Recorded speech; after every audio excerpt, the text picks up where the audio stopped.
Troisième et dernier volet de notre série sur la taxe Zuckman, qui vise à instaurer un impôt à hauteur de 2% pour les patrimoines supérieurs à 100 millions d'euros. Alors qu'en France elle suscite de vifs débats, France 24 conclut l'examen de cette proposition, portée par la gauche, en soulignant que celle-ci a peut-être permis de remporter une victoire idéologique. La taxe Zuckman est-elle en train de s'installer pour de bon dans les esprits et de gagner la bataille culturelle? L'économiste Gabriel Zuckman est omniprésent dans les médias depuis un mois. Si bien qu'il est désormais difficile de ne pas être familier avec sa proposition de taxe sur les plus hauts patrimoines. Les tribunes dans la presse, qu'elles lui soient favorables ou non, se succèdent. Impossible de ne pas avoir un avis sur la question. Le Premier ministre, Sébastien Lecornu, qui s'y est opposé, vendredi 26 septembre dans Le Parisien, en sait quelque chose. Le Parti socialiste PS a fait de la taxe Zuckman l'une de ses conditions pour ne pas censurer son futur gouvernement.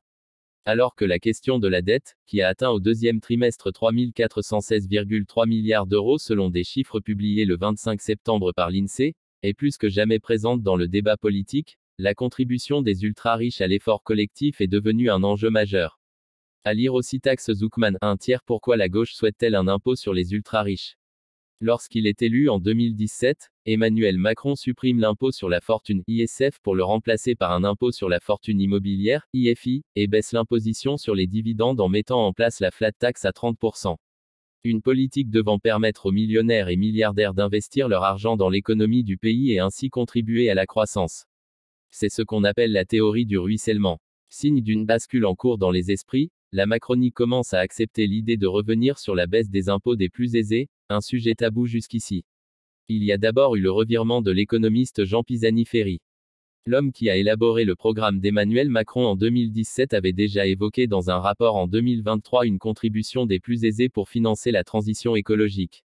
Il soutient désormais la taxe Zuckman et a notamment co-signé, avec Gabriel Zuckman et l'économiste Olivier Blanchard, une tribune publiée en juin dans Le Monde affirmant que cet impôt serait le plus efficace face à l'inégalité fiscale.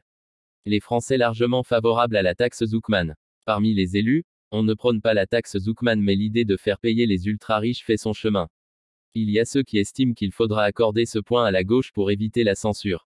On a bien compris que si on veut faire passer un budget, il faut offrir une victoire symbolique à la gauche sur l'imposition des plus fortunés. On est radicalement contre et c'est une sombre connerie, mais il va bien falloir lâcher, reconnaissait le 8 septembre le député Renaissance Sylvain Maillard dans Le Figaro. À lire aussi taxe Zuckman 2/3. Les critiques la visant sont-elles justifiées? Et il y a ceux qui adhèrent désormais au concept de justice fiscale. Ce budget doit être un budget de l'effort de tous.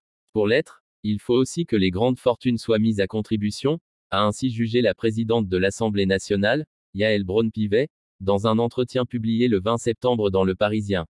Sans doute ont-ils été interpellés par un sondage IFOP selon lequel 86% des Français soutiennent la taxe Zuckman.